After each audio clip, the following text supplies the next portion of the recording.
Assalamualaikum warahmatullahi wabarakatuh.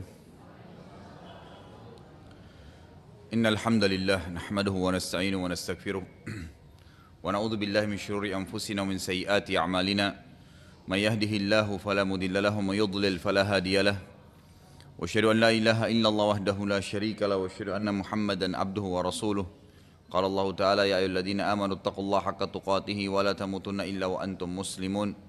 وقال عز من قال أيها الناس اتقوا ربكم الذي خلقكم من نفس واحدة وخلق منها زوجها وبث منهما رجالا كثيرا ونساء واتقوا الله الذي تساءلون به والأرحام إن الله كان عليكم رقيبا وقال عز وجل يا الذين آمنوا اتقوا الله وقولوا قولا سديدا يصلح لكم أعمالكم ويغفر لكم ذنوبكم ومن يطع الله ورسوله فقد فاز فوزا عظيما.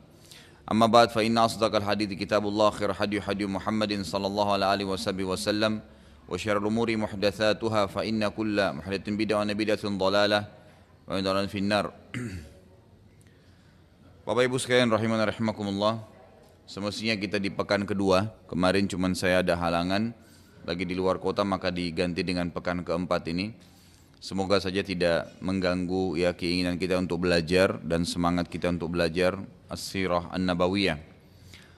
Lanjutkan tema kita sekarang akan masuk ke tema baru, dakwah sembunyi-sembunyi.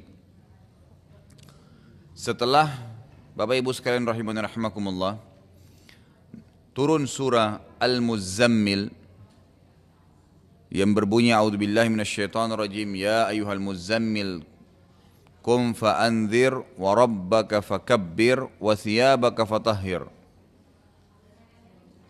Wahai orang yang sedang tidur berselimut, bangunlah dan ingatkanlah manusia. Dan Tuhanmu bertakbirlah, besarkanlah, agungkanlah, dan pakaianmu sucikanlah.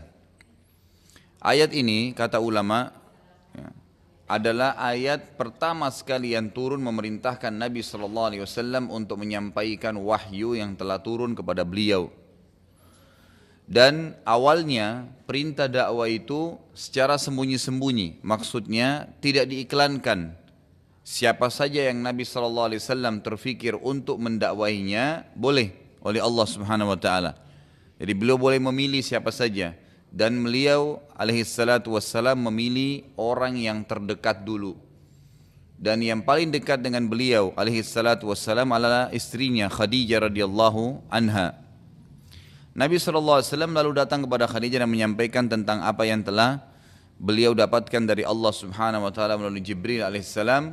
Lalu Khadijah dalam riwayat yang sahih dikatakan tidak ragu sedikit pun langsung menerima Islam. Dan dalam sejarah Islam tercatatlah Khadijah radhiyallahu anha adalah wanita pertama yang menganut Islam di zaman Nabi sallallahu alaihi wasallam.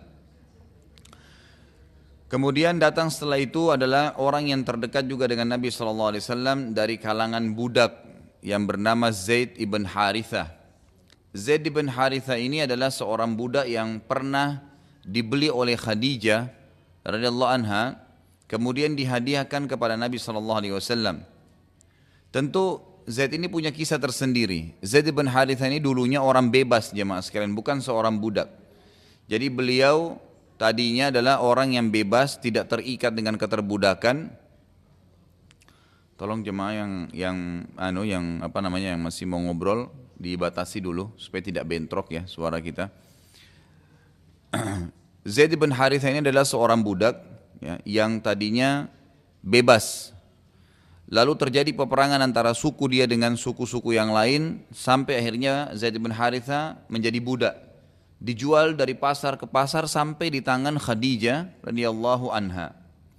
Waktu sudah tiba di tangan Khadijah radhiyallahu anha dan Nabi SAW menikah dengan Khadijah, Khadijah menghadiahkan Zaid untuk Nabi SAW. Artinya berkhidmat dengan Nabi, menjadi seorang pembantu yang membantu Nabi SAW dalam segala keputusan atau urusan beliau. Dan ini juga sebuah pelajaran besar bahwasanya sangat boleh dalam Islam seseorang memiliki pembantu ya. Sekretaris kalau sekarang. Yang jelas orang yang bisa membantu dia dalam menyelesaikan atau membantu dalam urusan-urusan dia. Di sini Zaid bin Harithah adalah seorang budak yang akhirnya membantu Nabi SAW. Ada kisah tersendiri. Zaid bin Harithah radhiyallahu anhu ini waktu menjadi budak di tangan Nabi sallallahu alaihi wasallam, setelah berjalan beberapa tahun, ayahnya Harithah sempat mencari tahu anaknya. Dicari tahu satu demi satu informasi sampai akhirnya ayahnya Zaid ini radhiyallahu anhu, ayahnya bernama Harithah. Ya, ini tidak disebutkan masuk Islam atau tidak. Harithah ini cari tahu sampai dia mendapatkan informasi ternyata anaknya itu ada di tangan salah seorang pemuka Mekah yang bernama Muhammad. Lalu datanglah si Harithah ini ke Mekah dan berbicara dengan Nabi SAW, mengatakan, wahai Muhammad, sesungguhnya anak saya Zaid tadinya orang bebas, bukan orang yang terikat dengan keterbudakan gitu. Bisakah kamu bebaskan dia dan saya tebus? Kata Nabi SAW, silahkan saja, tidak usah ditebus, asal Zaid mau, asal Zaid sendiri mau. Tentu Harithah sebagai ayahnya berpikir, siapa yang tidak mau memilih ayah? Tentu semua anak akan pilih ayahnya. Yang terjadi, subhanallah, ini menunjukkan kata para ulama akhlak Nabi SAW bermuamalah dengan budaknya, ya, itu sampai membuat Zaid tidak mau memilih ayahnya. Ayahnya datang kepada Zaid mengatakan, Harithah berkata kepada Zaid, wahai Zaid, Muhammad sudah sangat bijak. Dia ingin membebaskan kamu dari keterbudakan. Jadi kalau budak ini jemaah sekalian boleh dijual belikan, ya. Sesuatu yang ini bukan pembantu ya, budak itu lebih ya di bawah status sosial dibandingkan orang yang bebas. Sampai dalam hukum syar'i saja kalau mereka melanggar itu hukumannya setengah, beda dengan orang yang bebas ya, orang yang bebas. Dan dalam Islam juga budak walaupun laki-laki, budak laki-laki itu tidak punya kewajiban sholat Jumat. Hukumnya berbeda mereka, ya hukumnya berbeda tersendiri gitu. Nah ini sebagaimana sabda Nabi SAW, Jumat adalah wajib ya kecuali pada 4 orang, yaitu budak, kemudian wanita, anak kecil sampai dia balik, dan orang yang sakit. Dalam riwayat Daraqutni ditambah dan orang musafir. Jadi hukumnya tersendiri. Budak ini tidak nyaman, bisa dijual setiap saat oleh tuannya. Sekarang Zaid bin Harithah ini ayahnya datang ingin membebaskan Zaid ini dari keterbudakan supaya tidak dibawa naungan budak Nabi SAW. Dan Nabi mengatakan tidak usah ditebus, tanya aja Zaid. Kalau Zaid mau silahkan anda bawa, bebas, sudah dibebaskan dari keterbudakan. Waktu Harithah datang kepada Zaid mengatakan, wahai anakku, Muhammad sudah sangat bijak dan dia memberikan kesempatan agar engkau bebas. Dengan syarat satu saja, kamu tinggal pilih aku, selesai, kamu bebas dari keterbudakan. Anehnya Zaid berkata, ya, demi Allah aku tidak akan mengedepankan siapapun atas Muhammad. Artinya aku tidak ingin ikut dengan anda wahai ayahku, saya akan tetap jadi budaknya Muhammad. Ini sebuah hal yang aneh sekali. Ayahnya Harithah kaget. Kok bisa, belum pernah dalam sejarah manusia ada seorang budak mau dibebasin gak mau. Baru terjadi pada Zaid. Dan ini dibahas oleh ulama lebih dalam. Ternyata ya, kisah ini memberikan kejelasan tentang bagaimana akhlak Nabi SAW yang menaungi Zaid sampai Zaid merasa Nabi SAW lebih baik daripada ayahnya. Lebih baik daripada ayahnya. Jadi ternyata Nabi SAW jemaah sekalian memperlakukan Zaid bukan sebagai budak, tetapi diperlakukan seperti anaknya sendiri. Seperti anaknya sendiri. Dan Nabi SAW mendidik seluruh umatnya agar tidak pernah menggunakan kekerasan dengan anak. Tidak ada istilah memukul sampai membuat mereka sakit hati atau kata-kata kasar. Anak itu harus dididik dengan kasih sayang. Dan Nabi SAW mencontohkan itu pada Zaid bin Harithah. Sampai-sampai para sahabat semuanya mengatakan setelah kejadian ini, Zaid ibn Muhammad, diganti namanya dari Zaid ibn Harithah diganti menjadi Zaid ibn Muhammad. Dan Zaid ibn Harithah ini jemaah sekalian dapat julukan di kalangan sahabat Hibbin Nabi SAW, kekasih Nabi SAW, karena Nabi sangat sayang dengan Zaid dan Zaid pun sangat sayang dengan Nabi SAW. Terus saja nama Zaid diganti dengan Zaid ibn Muhammad ya, sampai beberapa tahun. Itu sampai turunnya ayat surah Al-Ahzab urutan 33 ayat 40 yang bunyinya, A'udzubillahi minasyaitonirrajim, ma kana Muhammadun aba ahadin min rijalikum walakin Rasulullah wa khataman nabiyyin wa kana Allah bikulli syai'in alima. Muhammad itu sekali-kali bukanlah ayah dari salah seorang laki-laki di antara kalian, tetapi dia adalah Rasulullah dan penutup para nabi, dan Allah Maha mengetahui segala sesuatunya. Jadi di sini kita bisa lihat bagaimana Zaid bin Haritha itu karena dekatnya dengan Nabi SAW diberikan julukan anaknya Nabi sampai turun ayat ini, dan memang Nabi SAW kata para ulama tidak boleh ya dinisbatkan siapapun umatnya kepada beliau. Ini juga kenapa hikmahnya anak laki-laki beliau semuanya meninggal.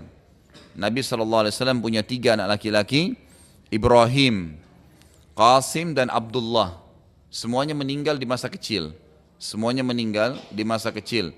Ya, Qasim, Abdullah dan juga Ibrahim.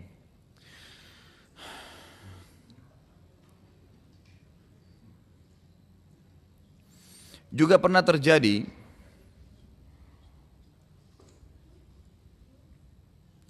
Zaid bin Haritha radhiyallahu anhu ini, karena dia menjadi anak angkat Nabi SAW, ya, Nabi bebaskan dari keterbudakan setelah itu, jadi bebas menjadi manusia bebas, dan dia mendapatkan julukan anak angkat Nabi SAW.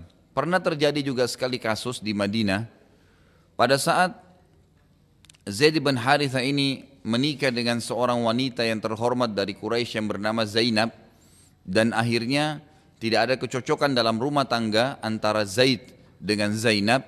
Akhirnya Zaid menceraikan Zainab. Dan setelah itu Nabi SAW menikahi Zainab. Nabi SAW menikahi Zainab, istri bekas anak angkatnya beliau.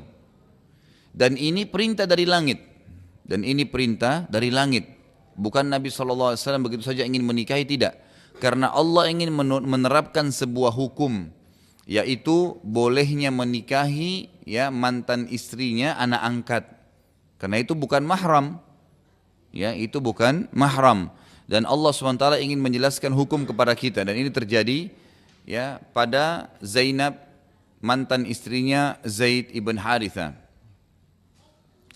Ayat tadi yang kita sebutkan di atas, surah Al-Ahzab urutan 33 ayat 40, jemaah sekalian, memberikan penjelasan beberapa hukum. Yang pertama, dilarangkannya dalam Islam menisbatkan ya nama selain kepada nama ayah kita. Tidak boleh. Ya. Semarah apapun seorang anak dengan ayahnya, misalnya ayahnya lari, tidak bertanggung jawab dari kecil, kemudian Anda baru ketemu pada saat sudah besar, tetap sama. Nisbatnya tetap kepada ayah. Bahkan Nabi SAW melarang dalam hadis yang sahih dan sangat tegas, ya. Allah sangat murka dengan orang yang menisbatkan dirinya kepada selain ayahnya. Tidak boleh. Hanya satu keadaan saja, ya, bolehnya seseorang menisbatkan namanya ke ibunya. Ini ke ibunya, ya, apalagi orang lain. Itu kalau memang anak tersebut adalah anak zina. Kalau anak itulah qadarullah anak zina, maka nisbatnya ke ibunya. Ya, nisbatnya ke ibunya. Jadi tidak boleh ke ayahnya. Ya, ini hukum syar'inya begitu. Nah, jadi orang tidak boleh menisbatkan diri. Termasuk yang perlu ibu-ibu perhatikan, mohon maaf ini perlu diketahui dan harus diperhatikan baik-baik, bahwasanya ya tidak boleh mengganti nama ayah Anda ke nama suami. Ya. Kalau ada orang di antara Anda ingin menaikkan atau ingin melibatkan nama suami, maka boleh saja, tetapi tidak boleh menghapus nama ayah. Makanya Aisyah radhiyallahu anha bernama tetap Aisyah binti Abi Bakar, tidak pernah dikatakan Aisyah Muhammad. Hafsah tetap binti Umar, tidak pernah Hafsah Muhammad sallallahu alaihi wasallam. Jadi ini hukum syar'i, dan ulama mengatakan ini bentuk keadilan Islam. Ini bentuk keadilan Islam karena wanita diberikan haknya tetap nisbat kepada ayahnya walaupun sudah menikah. Ya, walaupun sudah menikah. Di Indonesia ini ada kasus sudah menikah walaupun memang dia sangat cinta dengan suaminya, dan namanya sampai masuk ke pengadilan diganti ke nama suaminya. Ini enggak boleh dalam Islam. tetap harus menisbatkan diri kepada ayahnya. Jadi tidak boleh. Ayat ini jelas, ya, melarang orang menisbatkan diri kepada, ya, selain ayahnya. Dan ini dilarang dengan sangat tegas. Yang kedua, ya, yang diambil pelajaran dari ayat ini adalah bolehnya mengangkat anak angkat. Bolehnya mengangkat anak angkat, ya, boleh. Tidak masalah dengan memilih atau mengangkat anak, apalagi kalau orang itu tidak punya anak, ataupun dia punya anak nggak masalah. Misalnya kita melihat ada anak yatim, ya, kemudian kita jadikan sebagai anak angkat kita, itu boleh. Karena Nabi SAW waktu mengangkat Zaid bin Haritha, tadinya dari budak kemudian dijadikan sebagai anak angkat beliau, itu sebenarnya, ya, pada saat itu Nabi SAW punya anak, dan banyak. Anak Nabi SAW 7, ada 3 laki-laki dan 4 perempuan. Ada laki-laki Ibrahim tadi, Abdullah dan Qasim, kemudian ada perempuan yang 4, Ruqayyah Ummu Kalthum, kemudian Zainab dan juga Fatimah. Ini yang bisa diambil yang kedua dari ayat Al-Quran yang tadi kita sebutkan Al-Ahzab, ya. Kemudian hukum yang ketiga, pelajaran yang ketiga dari ayat adalah hukum dianjurkannya seseorang, ya, itu untuk membebaskan budak. Membebaskan budak. Anda kalau baca Al-Quran dan Anda temukan dalam Al-Quran ada tulisan fatahriru raqabah. Tahriru raqabah, pembebasan budak. Dalam Islam itu ada banyak sekali sebenarnya disebutkan dalam Al-Quran, dan ini hukumnya berlaku sampai hari kiamat.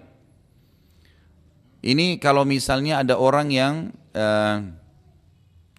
sempat membunuh, kemudian dia harus membayar denda. Dendahnya itu diikutin dengan pembebasan budak kalau dia miliki. Atau seseorang berhubungan suami istri di siang Ramadan sementara puasa, maka juga ada perintah untuk membebaskan budak. Kalau mereka tidak mampu, maka bisa dengan puasa 2 bulan berturut-turut. Tapi di sini jelas ada perintah untuk pembebasan budak, dan cukup banyak hukum syar'i berhubungan dengan masalah ini. Kalau Anda tanya, lalu dari mana keterbudakan itu datang? Dari peperangan. Dari peperangan. Jadi kalau terjadi peperangan antara orang Islam dengan non-Muslim, maka semua yang hadir di peperangan non-Muslim itu, pada saat terjadi kemenangan bagi kaum muslimin, maka jadi budaknya kaum muslimin. Jadi budaknya kaum muslimin. Khusus untuk mujahidin yang datang itu, mereka jadi budak. Lalu apa hikmahnya menjadi budak? Beda antara Islam dengan agama yang lain. Kalau agama yang lain atau hukum suku, ya, atau bangsa-bangsa umumnya, itu kalau mereka menang di peperangan dijadikan budak, itu tidak ada nilainya sama sekali budak tersebut. Pasti mereka jadikan budak, gitu kan? Seperti kita lihat banyak sekali kasus orang-orang di Irak itu pada saat terjadi penyerangan, ya, oleh Amerika, itu banyak sekali orang dijadikan sebagai budak kaum muslimin. Tapi mereka tidak memberikan hak kaum muslimin, tidak memberikan haknya orang-orang jadi budak itu. Kalau dalam Islam, setiap orang yang memiliki budak, yang pertama disuruh untuk mendidiknya. Disuruh untuk mendidiknya, mengajarkan kepada mereka Islam. Dan yang paling tinggi setelah berhasil dididik, dibina, dibebaskan. Dibebaskan, ya. Makanya pahalanya sangat besar membebaskan budak itu. Yang saya dapat informasi, satu-satunya negara sekarang di dunia ini yang masih ada keturunan budak, dan kalau ada yang mau membayar pembebasan budak itu ada di Afrika, ya, di daerah Mauritania. Itu ada, memang masih ada keturunan dari budak-budak yang dari zaman dulu, gitu kan. Dan sampai hari ini kalau misalnya ada orang yang mau membebaskan budak, dia kalau berhubungan misalnya biologis dengan pasangannya di Ramadan, dan dia tidak mau puasa 2 bulan, atau tidak memberikan makan 60 orang miskin, maka dia bebaskan seorang budak. Dan saya disampaikan oleh salah seorang masyayikh, salah seorang ulama di Saudi yang mengatakan kurang lebih nilainya 10.000 real. Ya, kalau kita sekarang sekitar 25 juta rupiah pembebasan budak itu. Jadi hukum ini masih ada dan masih berlaku. Hukum ini masih berlaku dan sampai hari kiamat berlaku itu. Sampai hari kiamat berlaku. Selanjutnya adalah Zaid bin Haritha ini tumbuh besar di rumah Nabi SAW pada masa perintah dakwah datang, langsunglah Nabi SAW mendakwai yang paling pertama Khadijah istrinya yang langsung masuk Islam, dan beliau adalah wanita pertama masuk Islam. Kemudian Zaid bin Harithah, ya, budaknya beliau yang akhirnya beliau bebaskan juga didakwai dan langsung masuk Islam tanpa ragu. Lalu beliau menuju ke orang yang ketiga dimasuk Islam kan adalah sepupu beliau sendiri, misanan beliau sendiri yang tinggal di rumah beliau, yaitu Ali bin Abi Thalib radhiyallahu anhu. Ali bin Abi Thalib ini adalah disebutkan oleh para ahli sejarah orang yang pertama masuk Islam dari kalangan anak-anak, karena dia masih anak-anak waktu itu. Dan sudah pernah kita jelaskan waktu Abu Talib, ya, waktu Abu Talib itu sudah waktu Nabi SAW sudah mulai dewasa dan sudah punya banyak pendapatan, sudah mulai bisnis, maka beliau Nabi SAW dan beberapa keluarganya yang lain sepakat untuk meringankan bebannya Abu Talib dengan mengambil anak-anaknya. Nabi SAW memilih Ali radhiyallahu anhu, ditinggalkan di rumahnya, dan nanti Nabi SAW juga menjadikan dia sebagai anak mantunya dengan menikahkan Ali dengan Fatimah. Ya. Dan Ali ini radhiyallahu anhu adalah termasuk orang yang pertama masuk Islam dari kalangan anak-anak, dan beliau juga termasuk kata para ulama orang yang besar di rumah Nabi sallallahu alaihi wasallam. Tentu saya katakan tadi kisahnya itu di akhir-akhir hayatnya Abu Talib, itu sempat Abu Talib timpa kemiskinan dan ia memiliki banyak anak, maka Nabi sallallahu alaihi wasallam sepakat dengan Abbas, ya. Abbas ini juga saudaranya Abu Talib, paman Nabi sallallahu alaihi wasallam, dan beberapa keturunan Abdul Muttalib untuk meringankan beban Abu Talib, dan akhirnya mereka memilih, ya, anak-anak dari Abu Talib untuk dibesarkan, ya, untuk dibesarkan di rumah masing-masing, dan Nabi SAW akhirnya memilih Ali radhiyallahu anhu. Tentu kata para ulama, dengan terpilihnya Ali oleh Nabi SAW dan akhirnya tinggal, ya, di rumah Nabi SAW dan tumbuh besar, itu sebuah karunia yang luar biasa, karunia yang luar biasa bagi Ali, ya. Ali bisa tumbuh besar di rumah Nabi SAW, di rumah kenabian, dibina di tangan Nabi langsung. Kemudian setelah dewasa balik, ya, kemudian Nabi SAW nikahkan lagi dengan Fatimah. Ini karunia yang luar biasa buat Ali radhiyallahu anhu. Juga yang termasuk awal masuk Islam dari kerabat beliau adalah anak-anak beliau alaihissalatu wassalam. Jadi selain tadi Khadijah istrinya secara khusus, kemudian budaknya Zaid bin Harithah, kemudian, ya, Ali radhiyallahu anhu sepupunya beliau, kemudian juga anak-anak beliau sendiri, ya, anak-anak terutama keempat anak perempuan Nabi SAW, Ruqayyah, Ummu Kalthum, Zainab dan Fatimah. Sedangkan dari luar Nabi atau dari luar rumah Nabi SAW yang pertama masuk Islam dari kalangan laki-laki adalah Abu Bakar radhiyallahu anhu. Abu Bakar radhiyallahu anhu yang terkenal.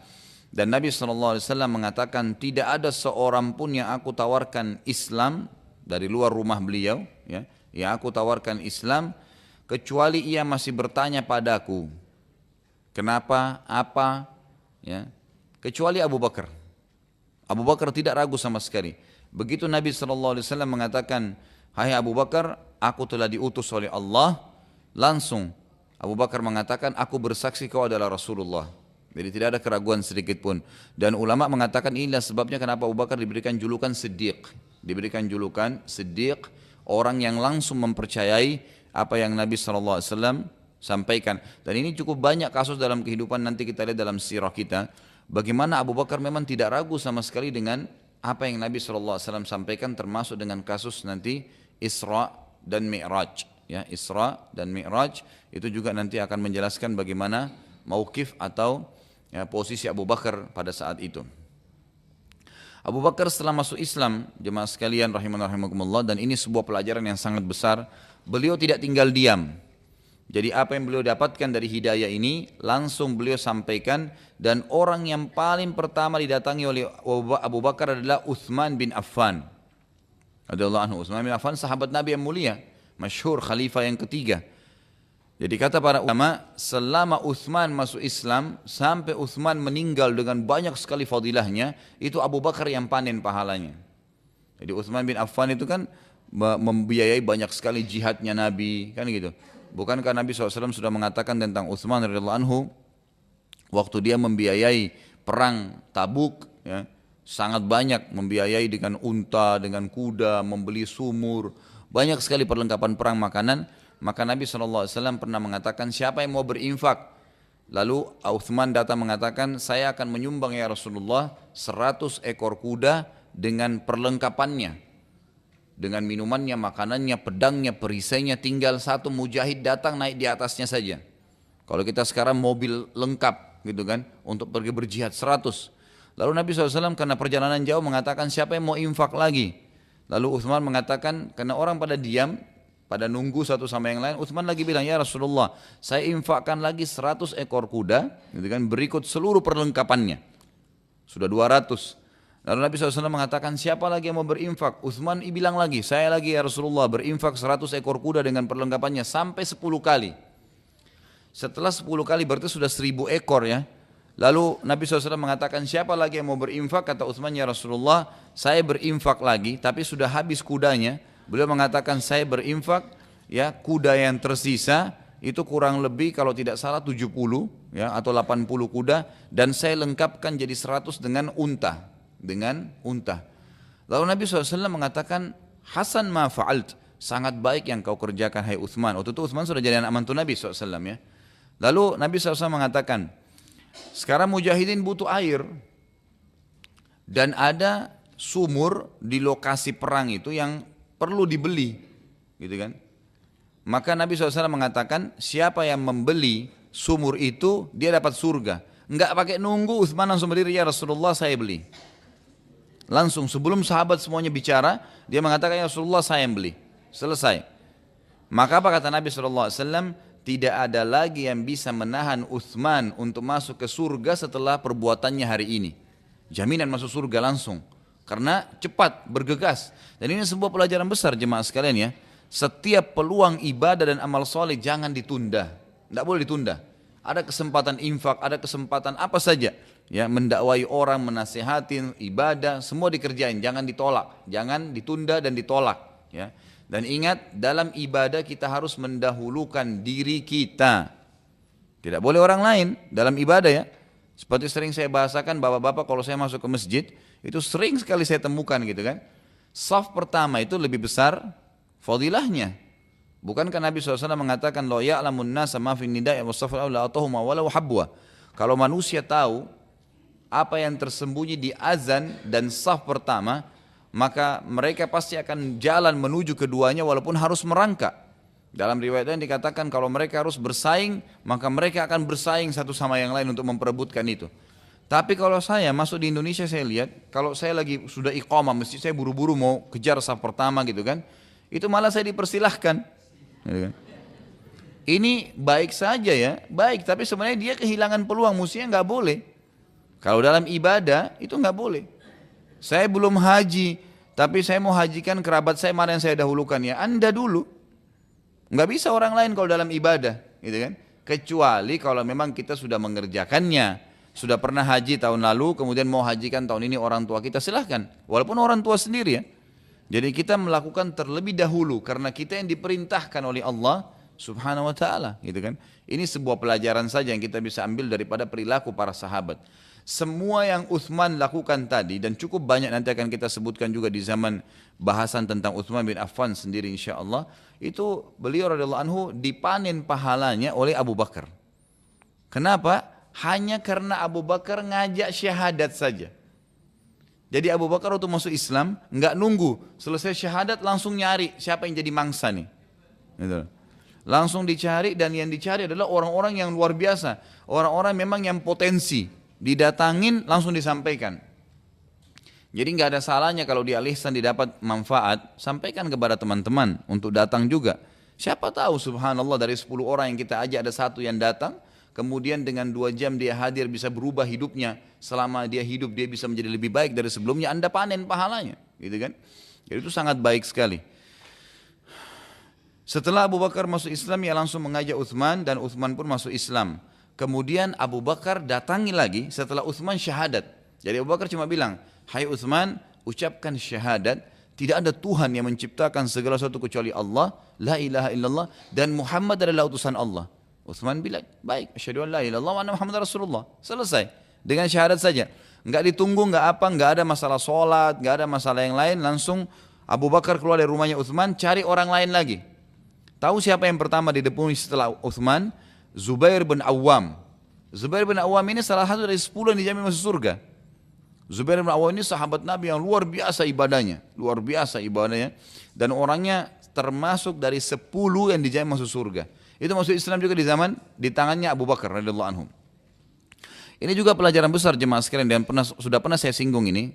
Kalau ada orang yang ingin masuk Islam dan mengatakan kepada Anda, saya ingin masuk Islam, jangan tunda. Langsung pegang tangannya pada saat itu, ayo asyhadu an la ilaha illallah wa anna Muhammadar Rasulullah. Enggak ada mandi, enggak ada wudu, enggak usah kasih buku tebal tentang Islam ini pelajari dulu, enggak. Karena banyak orang terjadi begitu. Dia sudah syahadat saja berarti sudah muslim, udah cukup itu. Kan gitu. Itu udah harus dilakukan gitu. Dan kalau Anda masih ingat, pernah saya ingatkan ada salah satu guru saya, itu beliau tinggal di Mekah, bernama Syekh Muhammad Jamil Zainu. Semoga Allah sembuhkan ya, beliau masih sakit gitu kan. Itu beliau pernah cerita dengan saya, salah satu kisah tentang masuk Islam temannya. Dia bilang, saya waktu mau masuk di kelas saya di Syria, itu di Damaskus, mau masuk kuliah, ada teman saya Nasrani, satu kelas dengan saya. Lalu dia bilang, saya pegang pundaknya, sebelum masuk kelas saya mengatakan, bagaimana pendapatmu kalau saya bilang, asyhadu an la ilaha illallah, wa anna Isa Rasulullah, wa anna Muhammad Rasulullah. Bagaimana pendapatmu kalau saya bilang, tidak Tuhan yang berhak disembah kecuali Allah, Isa adalah Rasulullah, dan Muhammad adalah Rasulullah. Ternyata orang Nasrani banyak sekali memahami kita ini benci Nabi Isa. Padahal orang Islam tidak boleh benci Nabi Isa. Bahkan harus mengakui risalahnya beliau, tapi tidak menerapkan lagi syariat beliau, karena sudah datang Rasulullah Muhammad SAW gitu kan setelahnya, karena Rasul kalau datang menghapus syariat sebelumnya. Apa yang terjadi? Nasrani itu bilang, kalau begitu asyhadu an la ilaha illallah wa anna Isa Rasulullah wa anna Muhammad Rasulullah, gitu kan. Jadi ini penting. Nah ini penting, jadi mengucapkan syahadat itu sangat penting, karena banyak kasus saya temukan begitu. Ada orang yang sudah lama berbulan-bulan temannya di kampus, tetangganya, kerabatnya, ada yang mau masuk Islam, dia kasih buku dulu gitu kan, disuruh baca, lama sekali, panjang lebar. Hati-hati ya, kalau sudah ada orang yang masuk Islam dan Anda sengaja nunda, padahal cuma ucapin syahadatnya, kalau dia meninggal satu detik setelah itu, Anda tanggung jawab. Tidak usah 1 malam, 1 detik, karena Anda nolak, kenapa harus ditolak? Kalau tidak punya ilmunya, alihkan kepada ahlinya, gitu kan? Tanya langsung, telepon seorang ustadz, tanya, ini orang mau syahadat, ini orang masuk Islam, bagaimana caranya? Kalau nanti dia mau ke Istiqlal, dia mau ke Al-Ihsan, mau dapat sertifikat, itu urusan nanti, itu nggak masalah, itu cuma administrasi. Tapi biarin dia masuk Islam dulu. Ini penting sekali, jangan sampai salah ya. Sehingga ini sebuah pelajaran, dan inilah yang dilakukan oleh Abu Bakar radhiyallahu anhu. Beliau bersegera dalam mengajak orang-orang untuk masuk Islam. Bayangin tokoh-tokoh Islam yang besar, Utsman bin Affan, kemudian Zubair bin Awam radhiyallahu anhu itu masuk Islam di tangan beliau. Hari yang sama, pada hari yang sama, tidak pakai nunggu lagi, ya, langsung juga dia mendatangi Sa'ad ibn Abi Waqqas, sahabat Nabi yang mulia lagi yang lain, yang terkenal dengan ibadahnya, keberanian di medan perang, gitu kan. Sa'ad bin Abi Waqqas ini adalah terkenal sebagai ya juru kunci dalam jihad di zaman sahabat, di zaman Nabi. Ya, beliau selalu di depan, beliau selalu memimpin. Luar biasa gitu. Masuk Islam di tangannya Abu Bakar radhiyallahu anhu. Kemudian datang lagi setelahnya, dan ini saat Ibn Abu Waqqas ini sepupunya Nabi ya. Jadi itu misanan Nabi. Abu Bakar ini orang lain, bukan misanan Nabi. Tapi Abu Bakar setelah dia masuk Islam, dia keliling, termasuk didatangi kerabat Nabi sendiri yang belum tahu dakwanya Nabi. Itu akhirnya masuk Islam juga di tangan Abu Bakar. Juga setelahnya datang sahabat Nabi yang masuk Islam di tangan Abu Bakar. Dengan hari yang sama ya, dikejar terus oleh Abu Bakar ini, itu masuk Islam setelahnya Abdurrahman bin Auf. Abdurrahman bin Auf terkenal ya dengan kesolehannya, dengan kedermawannya gitu kan, dan termasuk 10 dia masuk surga. Itu masuk Islam juga di tangannya Abu Bakar. Dan datang setelahnya juga Talha bin Ubaidillah. Talha bin Ubaidillah ya. Jadi ini yang masuk Islam di tangan Abu Bakar, Utsman bin Affan, kan gitu. Zubair bin Awam, Sa'ad bin Abi Waqqas, Abdurrahman bin Auf, dan Talha. 5 orang ini, semua ini adalah dari 10 yang dijamin masuk surga. Masuk Islam di tangannya Abu Bakar radhiyallahu anhu. Dan ini sebuah pelajaran yang sangat besar.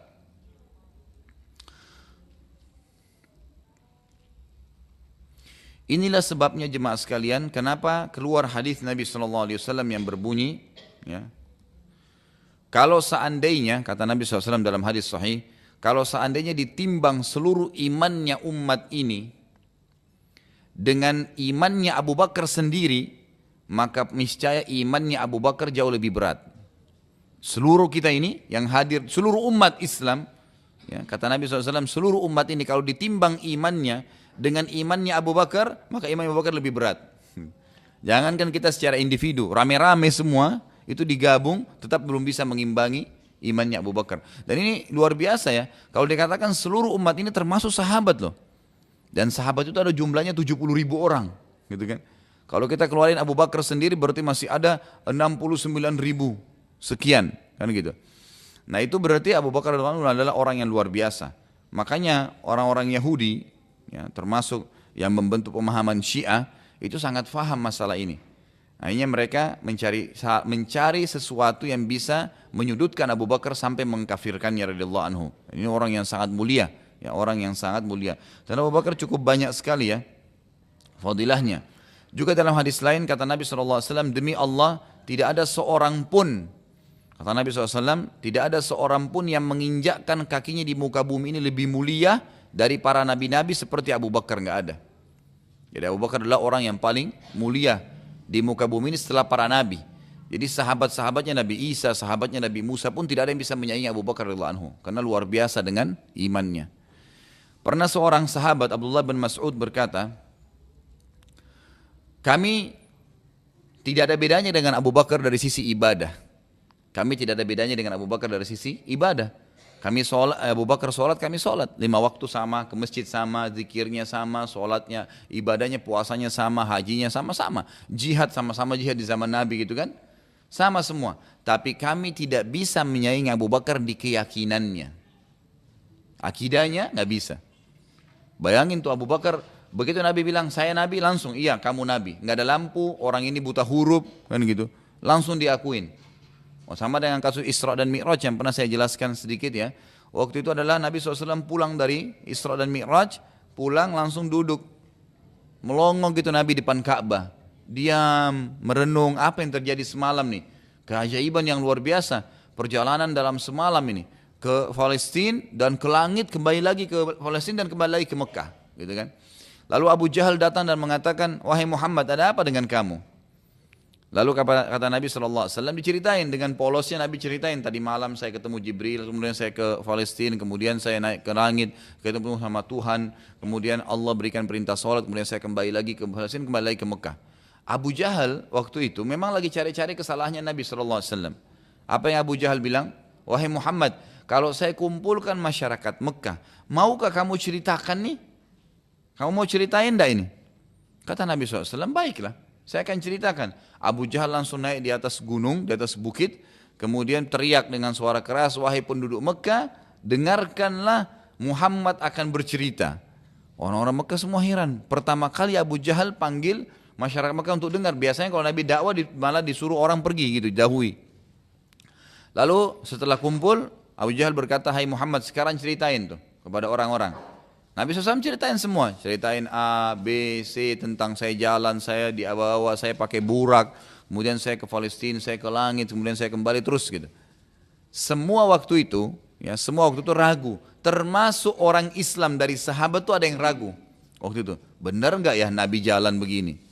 Ini nggak masuk di akal. Waktu itu nggak ada kendaraan kecuali kuda, sama kuda itu paling cepat zaman itu, nggak ada yang lain lagi, gitu kan? Itu sampai kendaraan yang menggunakan roda pun ya pada saat itu, kalau kayak kita sekarang mobil itu masih ditarik dengan kuda gitu kan. Jadi memang kuda adalah yang terbaik. Bagaimana bisa orang mengaku seperti ini? Lalu sahabat-sahabat bingung siapa yang mau didatangin. Lalu mereka mendatangi Abu Bakar. Abu Bakar betul lagi di kebunnya waktu itu, di kebun kurmanya lagi di sana. Lalu ditanya, hai Abu Bakar, ceritanya begini, Rasulullah mengaku tadi malam sedang Isra, kemudian Mi'raj, kemudian kembali lagi. Ini sekarang ada di sini nih, di sekitar Ka'bah lagi dikelilingi oleh orang-orang gitu. Ya. Tapi orang pada ragu dengan ceritanya. Lalu Abu Bakar datang dengan tenang mendekati Nabi lalu mengatakan, ya Rasulullah, apakah Anda mengucapkan apa yang telah orang bicarakan sekarang? Kata Nabi, iya. Langsung Abu Bakar bilang, Anda benar. Langsung nggak pakai tanya, nggak pakai ragu, langsung Anda benar, pasti benar. Lalu orang-orang Quraisy bilang, wahai Abu Bakar, bagaimana bisa kau percaya begitu saja? Kata Abu Bakar, wahai Quraisy, dia sudah saya percayai, wahyu datang dari langit, tanpa harus berangkat ke langit, dia bilang datang, saya sudah percaya. Apalagi kalau cuma sekedar naik ke atas, itu nggak masalah. Saya percaya. Dan yang kalimat luar biasa beliau mengatakan, wahai Quraisy, kalau seandainya di depan mata saya ada tembok warnanya putih, jelas putih, lalu Muhammad mengatakan tidak Abu Bakar, itu tembok warna hitam, saya akan bohongkan mata saya dan saya akan matakan temboknya, saya akan katakan memang temboknya hitam. Kira-kira Quraisy mau bilang apa nih? Udah nggak bisa bilang apa-apa. Kalau depan mata saya jelas temboknya putih nih, seperti ini terang. Lalu Muhammad bilang, enggak Abu Bakar, ini hitam. Saya bilang hitam, mata saya yang bohong. Gitu. Ya. Saking percaya dengan Nabi SAW. Bagaimana kita bisa saingi Abu Bakar kalau begitu? Kan gitu. Kita aja disuruh sholat subuh berjamaah di masjid, masih ragu benar enggak ya, gitu kan. Atau disuruh sholat tahajud, Allah turun ke langit bumi, begini ustaz semua pada teriak, Allah temuilah Allah, minta sama Allah. Kita masih tidur. Kalau yakin, enggak bakal tidur malam itu. Pasti bangun. Ini bukan presiden, bukan gubernur, tapi raja Allah yang datang. Rajanya seluruh raja ke langit bumi datang ke rumah kita, tinggal nanya, mau minta tolong apa? Ada kebutuhan apa? Ada yang salah minta maaf, saya maafin. Tapi masih tidur, karena kita nggak yakin. Kan gitu. Keyakinan itu akan membawa kita pada terimanya terhadap wahyu Allah Subhanahu Wa Taala. Itulah sebabnya jemaah sekalian, Abu Bakar radhiyallahu anhu diberikan julukan tadi As-Siddiq atau orang yang dipercaya. Dan kita sudah tahu penghuni surga Firdaus yang tertinggi ada 4 golongan ya. Nabi-nabi, syuhada yang mati syahid, kemudian Siddiq ya, orang-orang yang jujur dengan Allah Subhanahu wa taala, dan salihin. Nah, kalau Siddiq ini bayangin di antara semua sahabat yang dapat julukan Abu Bakar saja As-Siddiq kan gitu. Apalagi di zaman kita ini kan gitu. Ini sangat berat sebenarnya ya, tapi semoga Allah SWT bisa mencatatkan kita termasuk orang-orang yang siddiq. Dan juga perlu anda ketahui jemaah sekalian, kisah Abu Bakar dan kisah para sahabat ternukil dan Allah jaga seperti sekarang ini, itu agar kita bisa mengambil pelajaran. Dan bukan mustahil kita bersama-sama dengan beliau, bukan mustahil kita bersama-sama dengan beliau radhiyallahu anhu. Nanti akan kita lebih banyak pelajari pribadi beliau pada saat sirah ini berjalan, dan juga nanti kita akan bahas setelah Nabi SAW meninggal bagaimana ya peran Abu Bakar dalam memimpin selama 2 tahun. Baik, kita masuk sekarang ke poin setelahnya adalah dakwah terang-terangan. Jadi tadi dakwah sembunyi-sembunyi, kita akan masuk sekarang ke dakwah terang-terangan. Setelah berjalan beberapa waktu, datanglah wahyu yang memerintahkan Nabi SAW menyebarkan dakwah beliau kepada seluruh manusia, bukan hanya penduduk Mekah, tapi seluruh manusia di muka bumi. Ya, tapi Nabi tentu mulai dari Mekah nantinya. Allah menjelaskan tentang perintah ini dalam surah Al-Hijr. Surah Al-Hijr ini urutan 15 dalam Al-Quran, ayatnya 94 sampai 99. Jadi kurang lebih 5 ayat ini turun ya kepada Nabi SAW, 94 sampai 99. A'udzu billahi minasyaitonir rajim. Fasda' bima tu'mar wa a'rid 'anil musyrikin. Inna kafainakal mustahzi'in alladzina yaj'aluna ma'allahi ilahan akhar fasawfa ya'lamun. وَلَقَدْ نَعْلَمُ أَنَّكَ يَضِيقُ صَدْرُكَ بِمَا يَقُولُونَ فَسَبِّحْ بِحَمْدِ رَبِّكَ وَكُن مِّنَ السَّاجِدِينَ وَاعْبُدْ رَبَّكَ حَتَّى يَأْتِيَكَ الْيَقِينُ. Ya, sekali lagi saya ingatkan, mungkin jemaah sudah pernah tahu, tapi ada mungkin sebagian yang belum tahu, bahwasanya mempelajari sirah Nabi itu akan memberikan jawaban tentang sabab nuzul ayat, sebab turunnya ayat-ayat. Dan dengan memahami sebab turunnya ayat, maka lebih mempermudah kita untuk memahami maksud Allah Subhanahu wa taala ya. Dan juga di sini kita perhatikan turunnya ayat Al-Qur'an itu tidak seperti urutan Quran sekarang. Seperti kalau kita buka mushaf Al-Quran sekarang, kita temukan Al-Fatihah dulu ya, ada di awalnya, tapi itu tidak masuk dalam urutan khusus, secara khusus urutannya. Tapi ada sebagian ulama mengatakan masuk dalam urutan pertama ya. Al-Fatihah ditaruh pertama sekali, kemudian yang kedua baru surah Al-Baqarah kan gitu, baru masuk Al-Imran dan seterusnya. Nah, sementara kita lihat dari pertama kita belajar sirah, belum ada satupun surah Al-Baqarah dan Al-Imran turun di Mekah gitu ya. Belum ada sama sekali yang turun di kasus-kasus yang sudah kita bahas gitu. Sementara dalam Al-Quran ditulis dia termasuk surah yang nomor 2 ya. Inilah salah satu hikmah bahwasanya Al-Quran turun dulu dengan tidak beraturan seperti surah kita sekarang. Nanti Nabi SAW yang mengajarkan kepada para sahabat, letakkan ayat ini di surah ini, letakkan surah ini di nomor sekian dari surah urutannya. Itu semua sesuai dengan tuntunan wahyu nantinya.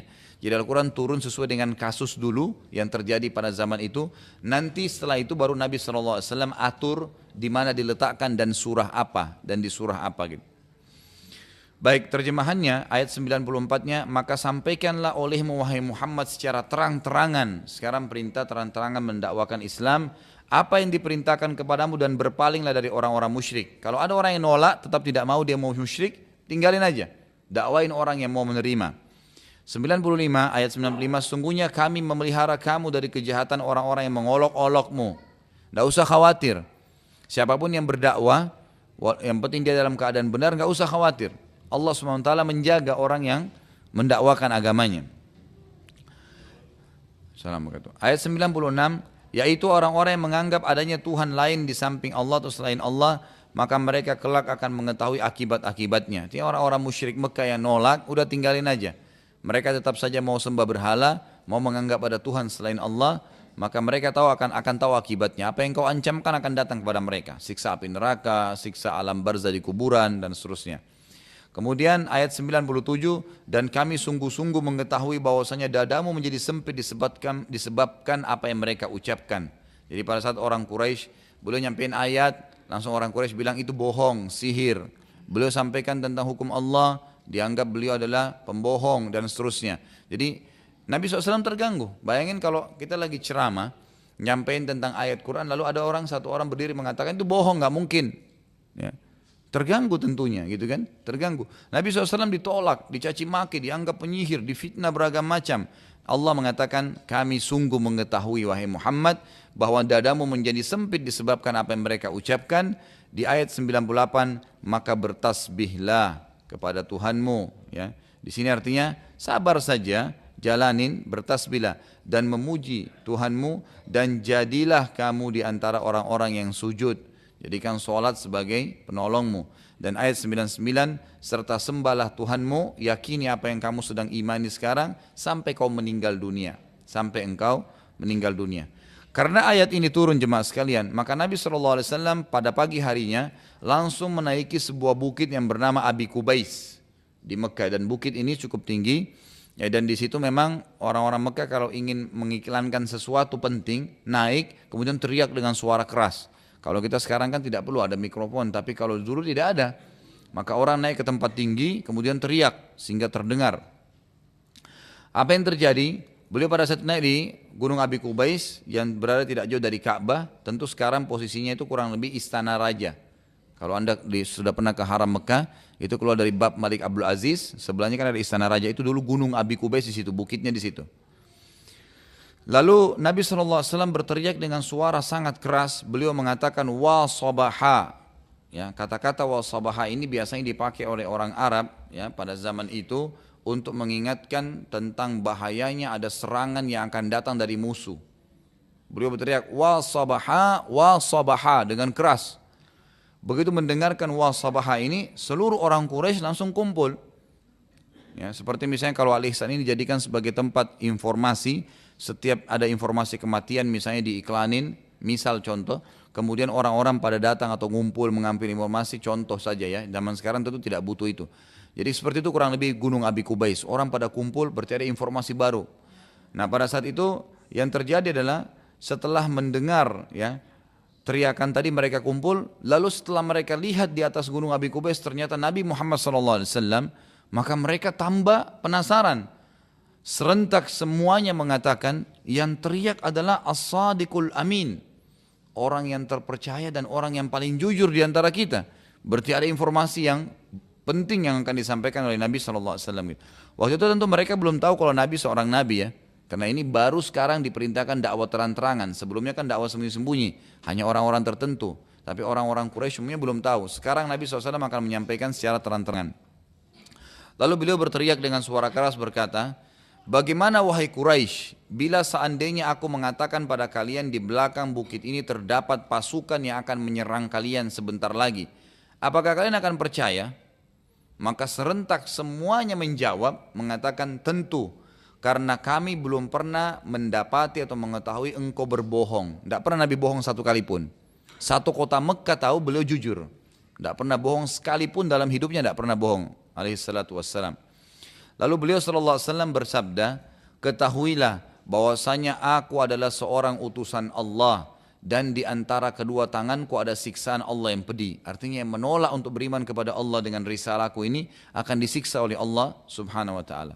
Mendengar pernyataan Nabi SAW itu, maka Abul Uzza ini julukannya Abu Lahab, ya, paman Nabi SAW sendiri yang turun surah Lahab, ya, itu menceritakan tentang kematian dia, ya, kehancuran dia dengan istrinya karena menolak dakwah. Abu Lahab lalu berkata, Tabban laka ya Muhammad, kecelakaan untuk kau hai Muhammad. Apakah engkau mengumpulkan kami hanya untuk menyampaikan ini? Maksudnya kamu kumpul kami hanya mengatakan kau adalah Rasul, kau utusan Allah.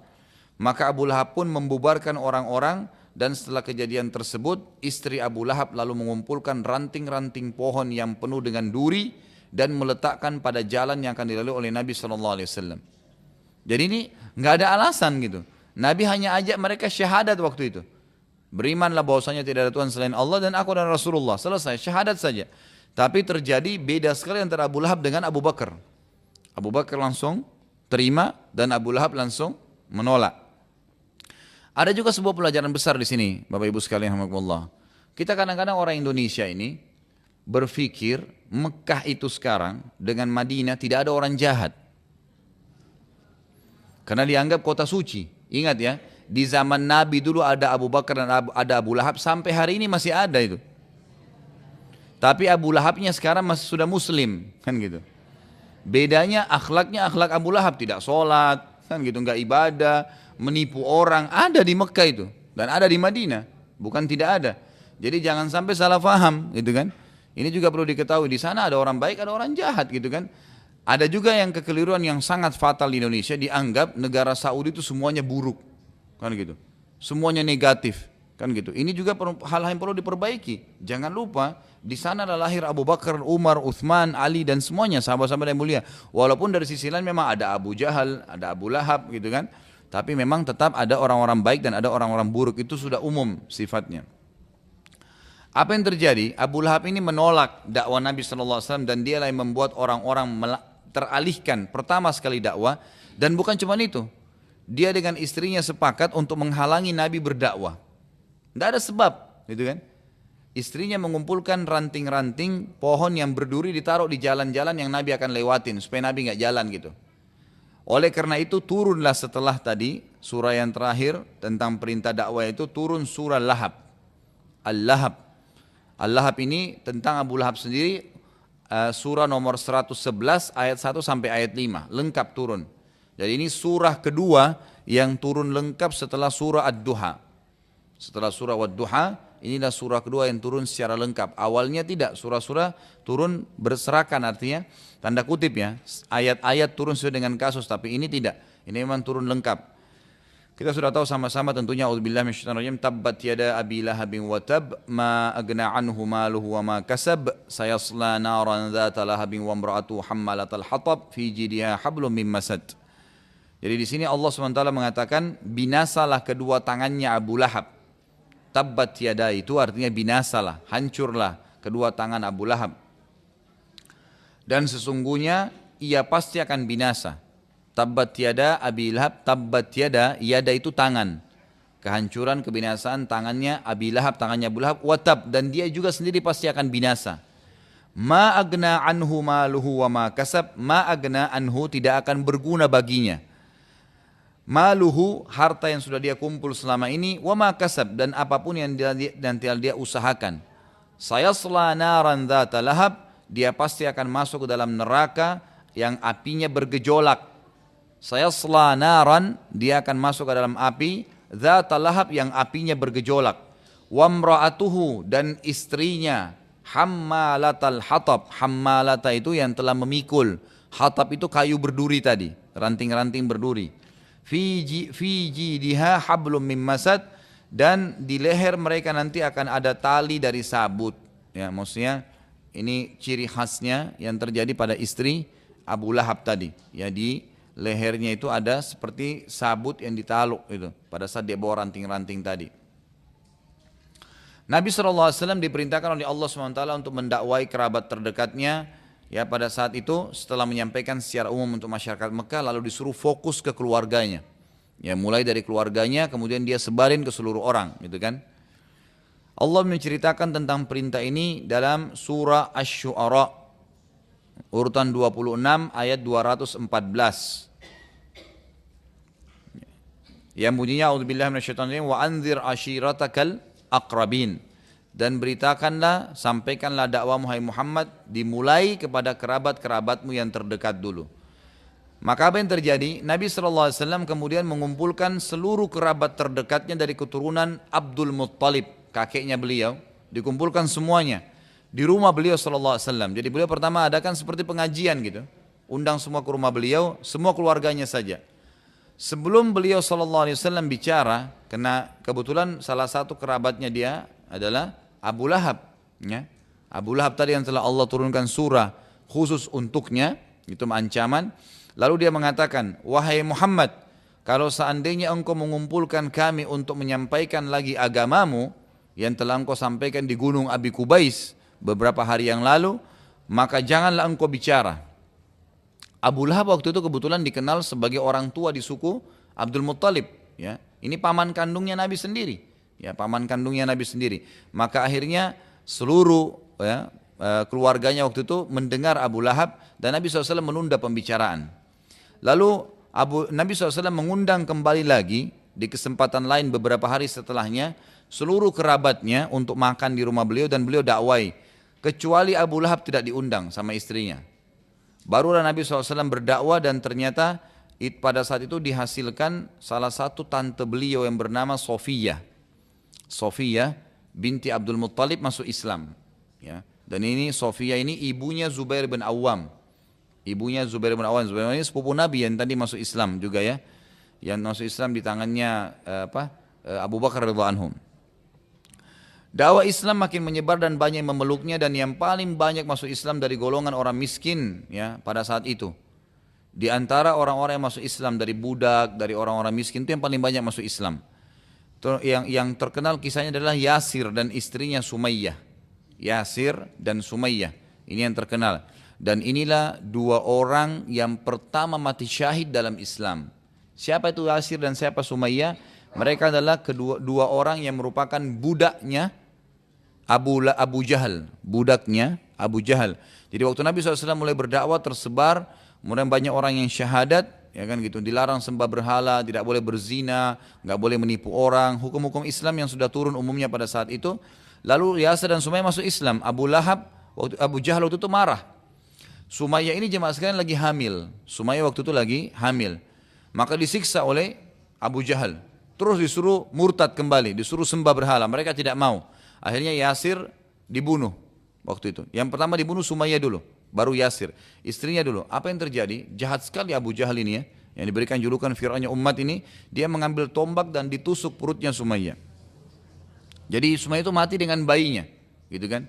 Kemudian setelah itu Yasir mau bela istrinya, ditusuk juga oleh Abu Jahal dan mati dua-duanya. Tertinggal anaknya Ammar. Ammar radhiyallahu anhu ini adalah sahabat Nabi yang mulia, ya, yang mulia, yang luar biasa. Ammar ini orang yang Allah berikan panjang umur. Umurnya kalau enggak salah dia meninggal itu 100 tahun, ya. Ammar ini. Ammar ibn Yasir inilah yang pernah waktu sementara ya disiksa ibunya dengan ayahnya, dan dia merasa ketakutan sekali ya. Abu Jahal mengatakan, wahai Ammar, kalau kau tidak ya meninggalkan agamanya Muhammad, maka saya akan bunuh kamu seperti kedua orang tuamu.